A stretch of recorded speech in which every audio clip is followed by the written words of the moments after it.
রাসূল সালাম আলাইকা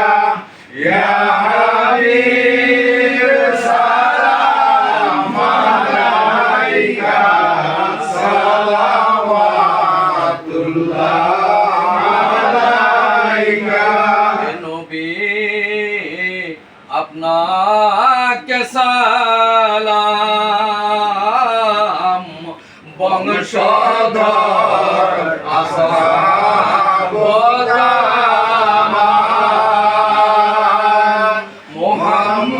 মুহাম্মদ মধুর নাম সেই নামে উজ্জ্বল জাহান ইয়া নবী সালাম আলাইকা ইয়া রাসূল সালাম আলাইকা ইয়া